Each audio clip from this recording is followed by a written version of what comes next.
First up,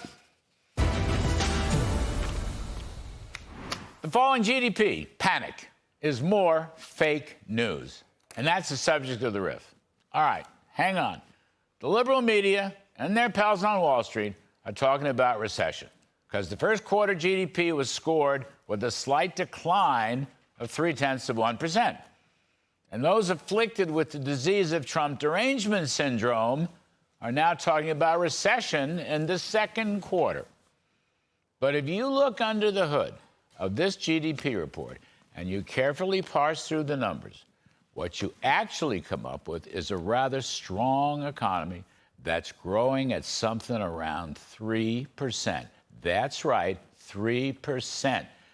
Now, Mr. Trump has barely begun, but core GDP in Q1, which takes out the fluky trade import numbers from the tariff front-running, so the heart of GDP, which is private sector consumption plus private sector business investment, well, you see an actual increase in the first quarter of, wait for it, 3%.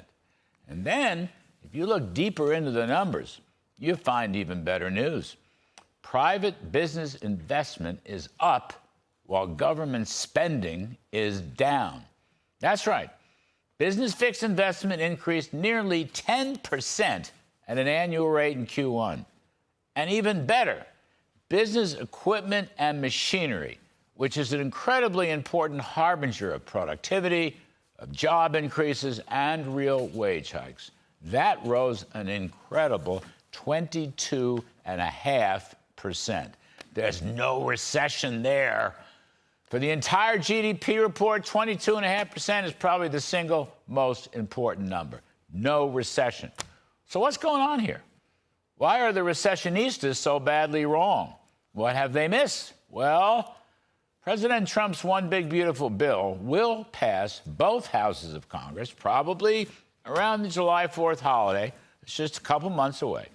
Mr. Trump has said repeatedly that he will give business investment a 100% immediate expensing write-off. Immediate expensing write-off.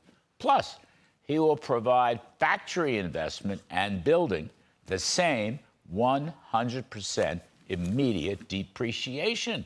Plus, he has said that all this will be retroactive to January 20th, 2025.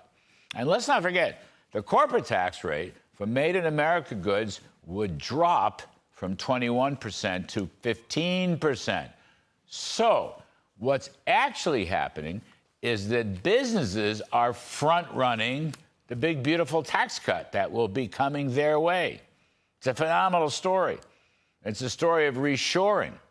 It's a story of how the business tax cuts, along with the new personal tax cuts for service worker tips, for overtime, and for senior Social Security benefits, will far outweigh any drag from the tariffs. Here's another point. In March, the personal consumption deflator came in at 0.0%. Well, the core deflator also came in at 0.0. And don't forget the consumer price index in March actually fell 0.1%.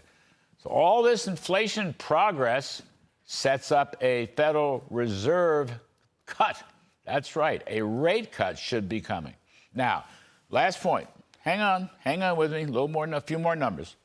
Focusing on the GDP again, there's a math problem here. I can't figure it out. Yes, imports jumped a huge $333 billion in the first quarter, all right? That's the tariff front running.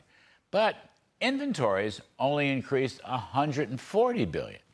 So that leaves a $193 billion gap unaccounted for. Well, where'd those trade imports go?